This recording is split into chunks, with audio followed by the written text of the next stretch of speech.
ხარია, როდესაც ბატონი დავითი ჩვენთან არის, ეროვნული მუზეუმის დირექტორი ბატონი დავით ლორთქიფანიძე, რომელსაც რამოდენიმე დღის წინ ვუმასპინძლეთ ამ ეთერში, მაგრამ დღეს წარმოუდგენელია, დღევანდელი დღე, სწორედ იმ განძის გახსენების გარეშე, რომელიც სწორედ თქვენს მუზეუმში შედაცვით, რომელიც ძალიან მჭიდრო კავშირშია სხვათა შორის ამ დღესთან, რომლის ნაწილიც დიდი ექვთიმეს წყალობით და საშუალებით დაუბრუნდა ჩვენს ქვეყანას და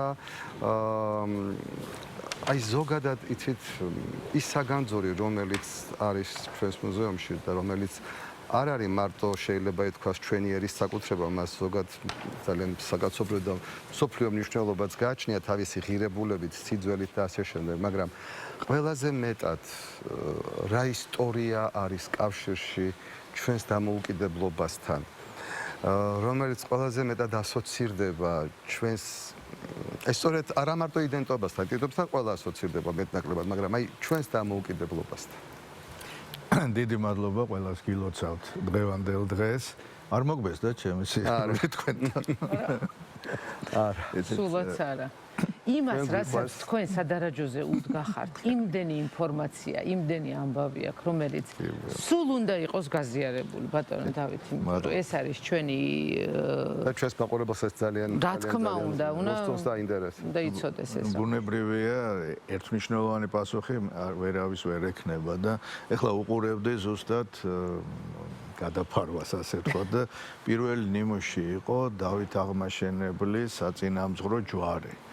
და მეცეთ მე მგონი ეს ერთ-ერთი განსაკუთრებული სიმბოლო არის ჩვენი თავდამოუკიდებლობის. ისეთ სადაც შერწყმულია ერთად ეს უნდა გითხრათ, რომ სწორედ თქვენი არხის დახმარებით მე თავიდან ვსწავლობ საქართველოს ისტორიას, როგორც რიგითი ქართველი, რომელიც გადაცემა ექსპონატით მოყოლებული საქართველოს ისტორია საშუალებას გაძლევს დაინახოს სხვადასხვა კუთხიდან ესა თუ ის არა მარტო შედევრი, ზოგჯერ მხოლოდ რელიქვიაც, ხო? ვკაცრავ ცოტა ფართოდ პასუხობ ამ კითხვას.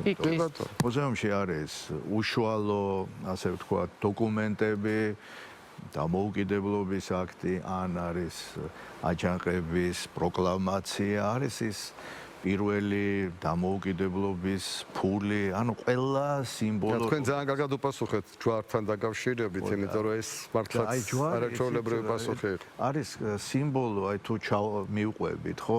ეს არის ერთის მხრივ ძლევამოსილების სიმბოლო, ძალიან დიდი მეფის. არის ჯვარი ბუნებრივია მისი ღირებულებების და მისი რწმენის და ამასთან ერთად გაგახსენებთ, რომ ამ ჯვარზე არის წმინდა ბარბარეს გამოსახულება. თან ეს ჯვარი უკვე არსებობდა, ის თვითონ დავითმა უკვე არსებული გახადა და წმინდა ბარბარე არის სწორედ კეთილშობილების დახმარების სიმბოლო. ასე რომ ჰუმანიზმის მაჩვენებელიც არის. ანუ ერთი მხრივ სახელმწიფოც წმენაც ჰუმანიზმიც და ალბათ დამოუკიდებლობის მთავარი სიმბოლოები ეს კომპონენტებია და კიდე დაუმატებდი თუ მე მაქვს უფლება გავაგრძელო საუბარი ამაზე. აი მაგალითად ჩემთვის არის დავათის სტელა, რომელიც არის სიმბოლო ქრისტიანობის და ზეცაში ამბანის ამაღლების, ანუ წიგნიერების. წიგნიერება არის ძალიან მნიშვნელოვანი კომპონენტი დამოუკიდებლობის და თავისუფლების. იგივე შემიძლია გითხრათ, აი ჩვენ გვაქვს ცხეთის პენალი, საწერი მოწყობილობა, რომელიც არის ანტიკური ხანის და რომელიც ნაპოვნია სვეტი ცხოველის ეზოში. ისიც ჩემთვის არის განსაკუთრებული ნიმუში, სწორედ ჩვენების, რომ ჩვენი წინაპრები და ჩვენ შინაგანად ძევს ცოდნის და რწმენის შემდგომში ერთიანობა. ასე რომ ერთი ნივთით ვერ ვიტყვი, რომელი არის მხოლოდ. მე ვიტყოდი, რომ ჩვენ შეგვიძლია ძალიან ბევრ ჩვენ ამ შემთხვევაში არტეფაქტი ვახსენოთ, სიმდიდრე ვახსენოთ, რომელიც არის სიმბოლო და თუ დავითის საწინამძღვრო ჯვარს გავყვებით, ის მან საფრანგეთში მოგზაურა. კიდე ახსთან ერთად. ანუ ასე რომ თუ შევაჯამებთ ალბათ დაგვიბრუნდა ძალიან კიდევ კარგი. ესეც სიმბოლურია, როდესაც ექვთიმე და ივანე ჯავახიშვილი ერთად აგროვალებდნენ, როდესაც მიემგზავრებოდა, ასე ვთქვათ, ეს საოცრება საფრანგეთში და ერთად ალაგებდნენ, ერთად უნდა წაეღოთ, წასულიყვენ და მე ივანე ჯავახიშვილმა დილას უთხრა ექვთიმეს, რომ შენო მიყვებიო ამასო და მოუფრთხილდები და მე უნივერსიტეტს ვერ ჩავალაგებ და ვერსად ვერ წავიღებ, ამიტომ მე აქ უნდა დავრჩეო და აი სწორედ ეს არის ალბათ ის, რასაც თქვენ ამბობთ, რომ ცოდნა და აი ეს ვთქვათ ღირებულებები ჯვარი, ეკლესია, რწმენა, რა თქმა უნდა, ეს ერთად თქვენთან ყველაფერი ქმნის იმას, რასაც დამოუკიდებელი და თქვათ მნიშვნელოვანი თავისუფალი ერის სიმბოლო შეიძლება იყოს და ალბათ კი ვართ მიჩვეული ამ ექსპონატებით, ესე ვთქვათ, თქვენგან ამ ყველაფრის ხრობას და ეს სხვა შორის ძალიან მნიშვნელოვანია, ძალიან ლამაზი მიგნებაა, იმიტომ რომ ძალიან ხშირად იცით ძალიან ბევრი ქართველი მიდის მუზეუმში სათავის ქვეყანაში იმ დროს, როდესაც სტუმარი ჩამოუვა ხოლმე. და რაღაცა მისი თვალით უყურებთ ხოლმე მერე და იქ უკვე მოგწონს ეს ყველაფერი და ვამაყობთ. თუმცა ის რომ ყოველდღიურად ეს უნდა გავაგრძელოთ, ისევ და ისევ სხვის წინაშე თავის მოსაწონებლად. ისევ და ისევ ასია და მაინც აი იმისათვის რომ ჩვენ ტელემაყურებელს დღეს კიდევ ერთხელ განუმტკიცოთ ეს სიამაყის შეგრძნება და ამავდროულად სტიმული მივცეთ იმისა რომ ყოველდღიურად ვიშრომოთ იმისთვის რომ ეს დამოუკიდებლობა შენარჩუნდეს. რა არის მაინც ის მთავარი რაც თქვენ ხელში გადის? მე ალბათ გავმეორდები სწორედ ის მრავალკომპონენტიანია თვითოული ჩვენი ამ შემთხვევაში საგანძურის ნივთი. რომლიდან ჩვენ ძალიან ბევრი რამე შეგვიძლია ვისწავლოთ და არა მხოლოდ ზოგადად ცოდნისთვის. გამოვიყენოთ დღევანდელობაში და მომავალში. რომ არ იყოს მკვდარი ცოდნა ეგრეთ. დიახ, მე ესე ვხედავ და შემიძლია რა თქმა უნდა დიდი ხანი ვისაუბრო კონკრეტულ ნიმუშებზე, თორე რაც არ უნდა ილაპარაკოთ, საქართველოს ყოველთვის იყო ქვეყანა, რომელიც იცავდა ღირებულებებს და უნდა ითქვას, რომ ახლა ისტორიასაც თუ შევხედავთ, შეიძლება უფრო მეტად იცავდა ზოგჯერ რწმენას, ვიდრე სახელმწიფოს.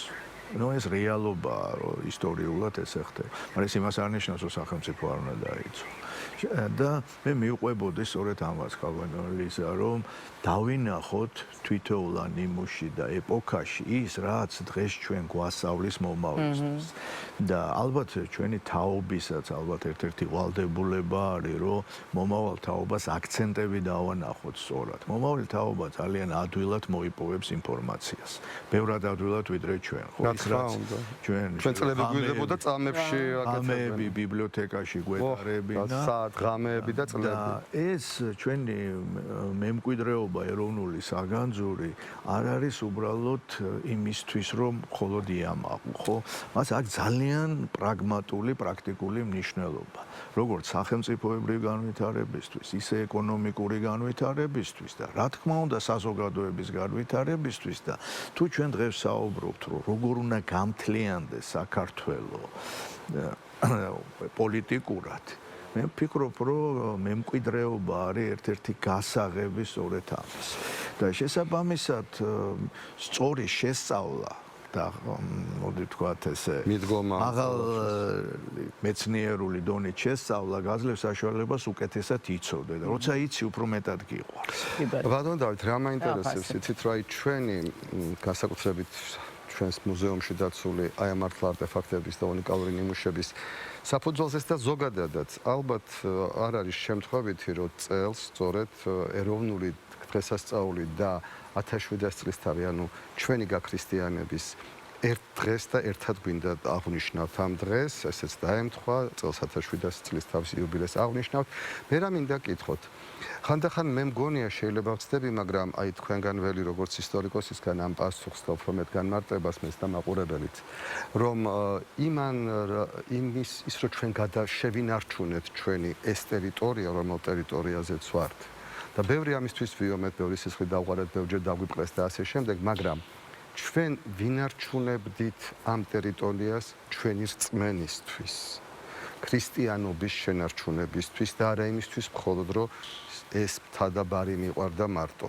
აქ ქრისტეს რჯულის შენარჩუნებისათვის ვიბრძოდი. მე ასე მეჩვენება, რომ ჩვენი თავისუფლების ტოლვა, ჩვენი სახელმწიფოებისაკენ და დამოუკიდებლობისაკენ სწრაფვაც სწორედ ამ რჯულის გადარჩენისათვის იყო, იმიტომ რომ ირგვლივ ძალიან ისეთი სამყარო იყო ჩვენს ირგვლივ, რომელიც სულ ამ რჯულს ებრძოდა. და ებრძოდა ქრისტიანობასაც. და შეიძლება აი ამ ბრძოლა შევა პარადოქსული, მაგრამ სწორედ იმიტომ რომ სულ მუდამ საბრძოლი ჰქონდა, ამას შეგვაძლებინა როგორც რჯულის, ასევე ტერიტორიის, მინიმალურად, მაგრამ მაინც შენარჩუნება. ახლა ძნელი ამას დაამატო. არ დაეთანხმო დაახლოებით მსგავსი აზრი მქონდა, როცა ვსაუბრობდი სახელმწიფოებს, რას უფრო მეტად ინარჩუნებდით. აი ამაში აბსოლუტურად გეთანხმებით და ქართველები ბუნებრივად არიან მცველები. ჩვენ რაღაც ისე მოხდა არ ვიცი ეს სად გადაწყდა, მაგრამ გადაწყდა, რომ ჩვენ ვართ მცველები ძალიან დიდი საგანძურის და ამიტომაც გვანდეს. არის რომ არა მარტო მოუაროთ, არამედ განვავითაროთ და გადავცეთ. გრალის მცველებიც ვართ. დიახ, და აი საგანძურის მე ვიტყოდი ალბათ ყველაზე დიდი ძალა არის ის, რომ ის არ ჩერდება და ის გადასცემს როგორც დიდ ფასეულობით ღირებულებებს და ინფორმაციას და ამასთან ერთად ცოდნას კიდევ ერთხელ მინდა ხაზი გაუსვა და ეს არის შესაძლებლობა. დღეს არის ძალიან ბევრი კვლევა მიმდინარეობს და შედარებით ადვილია წარსულის რეკონსტრუქცია, იგივე ვთქვათ იმდროინდელი ადამიანების, ხო, გენეტიკური კოდის, ასე შემდეგ, რა ხდებოდა. აი ქართველების სიძლიერე მე ვიტყოდი, გარდა, ბიოლოგია ერთი კომპონენტია. ყველაზე მნიშვნელოვანი არის ის, რომ მან კულტურული კოდი შეინარჩუნა და ეს არის ფენომენი, რომელიც თანამედროვე მეცნიერებს შეიძლება პირდაპირ არ ჩანს. და შესაბამისად ეს დამპყრობლებთან ურთიერთობაც ქართველებმა შეძლეს, რომ შეინარჩუნებინათ. აი ხა თქვენ წელან ახსენეთ ქრისტიანობასთან დამო. როდესაც იყო შემოტევა, მარანს იყენებდნენ სალოცავად, ხო?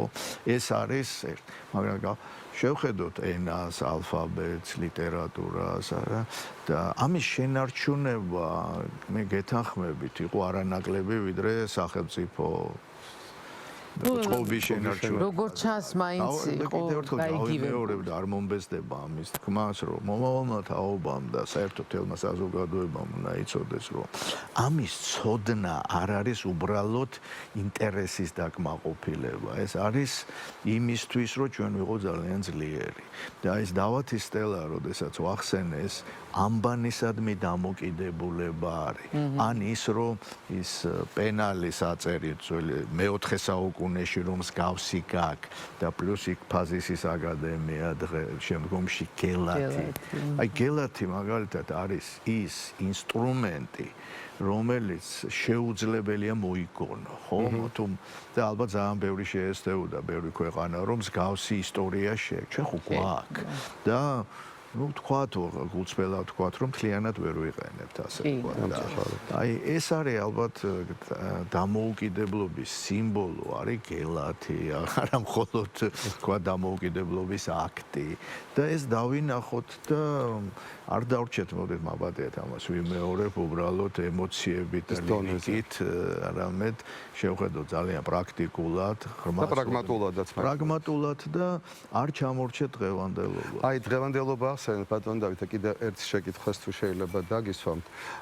ჩვენ ვისაუბროთ ახლა, რომ ნამდვილად ზღვარის გავლება სახელმწიფოებრიობასა და რელიგიას შორის საქართველოს პრაქტიკულად არ არსებობდა და ეს ერთთლიანობაში და თუ ვიტყვით იმას, რომ სწორედ ამ რწმენის დაცვა მოგვიყვანა დღემდე, დღეს 21 საუკუნის ძალიან დიდ გლობალიზაციის და მე უფრო მეტად ვიტყვი გლობალიზმის ეპოქაში, როდესაც ძალიან მძლავრი იდეოლოგიური ბერკეტები ყველა მხრიდან ხშირ შემთხვევაში სწორედ პირველ ყოვლისა რწმენის ინსტიტუციებს, ასე ვთქვათ, ებრძვიან და ზოგადად ადამიანში რწმენის და რწმენის გარკვეულ ტრანსფორმაციას თუ არა სულ აღმოფხვრაზე ფიქრობენ, სხვათა შორის ათეისტური საზოგადოებაც კომუნისტურის დაახლოებით აკეთკელი ომიდრეკილი თავის დროზე, რომ მთლიანად ანგრევდა და ამითი ცდილობდა რომ სწორედ ეროვნულობაც და სახელმწიფოებრიობას აი ნახეთ რა მოხდა საბჭოთა პერიოდშიც პირველი რაც დაიწყეს ეკლესიების გრევა და შემდგომ სახელმწიფოებრიობის გრევაც პარალელურ რეჟიმში საქართველოს სახელმწიფო დამოუკიდებელი არც არსებობდა ისე როგორც არც სხვაგან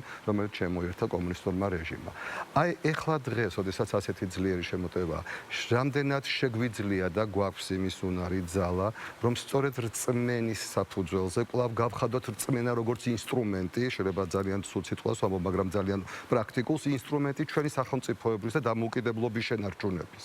პირადად ჩემთვის სხვანაირად არც არის წარმოდგენილი ცოდნა და რწმენა ეს კომბინაცია იძლევა სიძლიერეს და არსებობს ამის გამონათქვამები, ხომ დაწყებული კლიმენტი ალექსანდრიელის სიტყვებია, ხომ ეს რომ მორწმუნე ადამიანი არის მონახთისა, ხოლო ცოდნე და მორწმუნე მეგობარი და სხვა შორის უნეტარესი და უწმინდესი ხშირად იმეორებდა ამას როგორც დევიზად ალბათ და მე მგონი რომ ეს ჩვენი ქვეყნის ალბათ ერთ-ერთი მთავარი ამოსავალი წერტილი უნდა გახდეთ.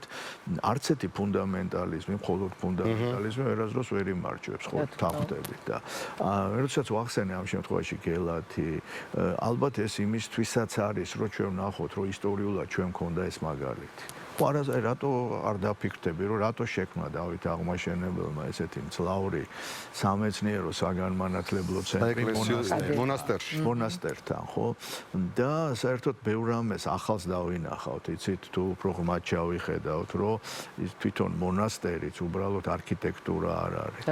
ის შექმნილია ხახულის ხატის, მოზაიკის გააზრებით. ანუ მე იმის თქვა მინდა, რომ საერო და სასულიერო გადაჯაჭული სწორად იძლევა დიდ შედეგს და ყველაფერი მაგალითებით არის, ხო? ახლა ყველას ბიბლიაც მაგალითით არის, მოყოლე სხვა და ჩვენც სწორედ ალბათ როცა ვსაუბრობთ, რომ რა შეგვიძლია მომავლისთვის, სწორედ იმ მაგალითების მოძებნა, რომელსაც ყველა ეს კომპონენტი, რადგან ვსაუბრობდით, აქვს, რომელიც საერთო ჯამში ქმნის თავისუფალ, დამოუკიდებელ, მაგრამ ყარღირებულებაზე მდგარ საზოგადოებას. თავარია დავიცვათ ზღვარი, რომ არ გადავიდეთ ერთი უკიდურესობიდან მეორეში, რომელიც ხშირ შემთხვევაში ზოგადად საზოგადოებს ახასიათებს ხოლმე თქვენ ხალხ ფუნდამენტალიზმი ახსენეთ, აი სწორედ ამ ზღვრის დაჭერას, რომელიც ყოველთვის იყო დაჭერილი საქართველოში საბედნიეროდ. აი არასოდეს არ ყოფილა ქრისტიანობა როგორც გარკვეული რელიგია, რომელიც ახლა ჩვენ ვიცით კათოლიციზმი, ჩვენ ვიცით მაგალითად ინკვიზიცია, ჩვენ ვიცით ჯვაროსნები, ანუ ვიცით ქრისტეს სახელით რამდენი რამ არც თუ სასიამოვნო და სახარბელო გააკეთა კაცობრიობა. ჩვენთან მსგავსი რამ საბედნიერო და ყოფილა ეს ყოველთვის იყო აი ამ ძალიან ოქროს ზღვარზე გადიოდა და არ იყო რწმენა როგორც ინსტრუმენტი, რომელიც შეიძლება ვინმეს საწინააღმდეგო და დასაჩაგრად გამოგეყენებინა პირიქით. სწორედ სახელმწიფოებრიობის შენარჩუნებისა და აღზევებისათვის კეთდებოდა და მე ვფიქრობ, რაც თქვენ ახლა ახსენეთ, რასაც თქვენ უყვებით თქვენი ექსპონატებით თქვენთან დაცული ჩვენს მაყურებელს ჩვენი არხიდან, ამის ალბათ ყველაზე ნათელი მაგალითია თქვენ სწორად ბრძანეთ. აი ასეთი მაგალითებით გვჭირდება საზოგადოების მომარაგება იმისათვის, რომ მან მეტი ცოდნა მიიღოს. ცოდნაა ყველაზე მნიშვნელოვანი. სრულად თქვენი დღევანდელი ჩვენი სტუმრობა სრულად სცემს პასუხს ახლა იმას, რაც მე უნდა გთხოვოთ, იმიტომ რომ ყველაფერი, რაც თქვენ მანამდე თქვით, უკვე სწორედ ამისკენ იყო მიმართული, მაგრამ ჩვენ დღეს გადაცემაში ყველა სტუმარს გვინდა ვთხოვოთ ერთი გზავნილი გაუგზავნოს ხვალინდელ დამოუკიდებელ საქართველოს იმ ახალგაზრდებს, რომელმაც ხვალ უნდა შექმნას და გაამყაროს და გააძლიეროს ეს დამოუკიდებლობა და კიდევ ერთხელ ალბათ მოგიწევთ დაახლოებით იგივე ეს თქმა, რაც უკვე გვიპასუხეთ ყველა შეკითხვაზე, მაგრამ ერთი პატარა გზავნილი რომ უთხრათ ხვალინდელ საქართველოს. არ მომბეზდება ამის გამეორება, ნამდვილ ღირებულებებზე ძლიერად, ნამდვილად დაფუძნებული ცოდნა არის ჩვენი მომავალი და ეს ყველამ უნდა გავითავისოთ და გადავცეთ და ამის მაგალითები ჩვენ ისტორიაში გვქონდა და შემიძლია ძალიან დიდი ხანი ამაზე ვისაუბროთ. ძალიან დიდი მადლობა ძალიან დიდი ფოტოშორის მადლობა. ჩვენთან აი ყოველ ექსპონატთან შეხება არის გარკვეული ემოცია. ეს არ არის მხოლოდ ცოდნა და რაციონალური დამოკიდებულება ნებისმიერი ერთის მიმართ ის იწვევს კიდე ძალიან დიდ ემოციას. და შორის ემოციის ნაწილია ეხლა თქოს ვქა არაჩვეულებრივი მხატვარი ჩვენთან ეხლა მარიამ მაისურაძე რომელიც იმ ემოციებს აფიქსირებს რომელიც ეხლა ჩვენ გვაგვაჩნია ეთერში რომ აი ამ დღესთან დაკავშირებით ცოტა ხანში ამ ემოციების შედეგს ჩვენ ვნახავთ ბატონ დავით უღრმესი მადლობა ჩვენთან სტუდიაში სტუმრობისთვის და იმ ძალიან საინტერესო როგორც ყოველთვის საუბრისთვის რომელიც დღეს ამ არაჩვეულებრივ დღეს გაიმართა ჩვენ სტუდიაში არა ლისა კი წმენა გვაძლიერებს და სიყვარული გვაერთიანებს ეს არის ძალიან კარგი დევიზი რომელიც კარგი იქნება თუ უბრალოდ დევიზად არ დარჩება რა თქმა უნდა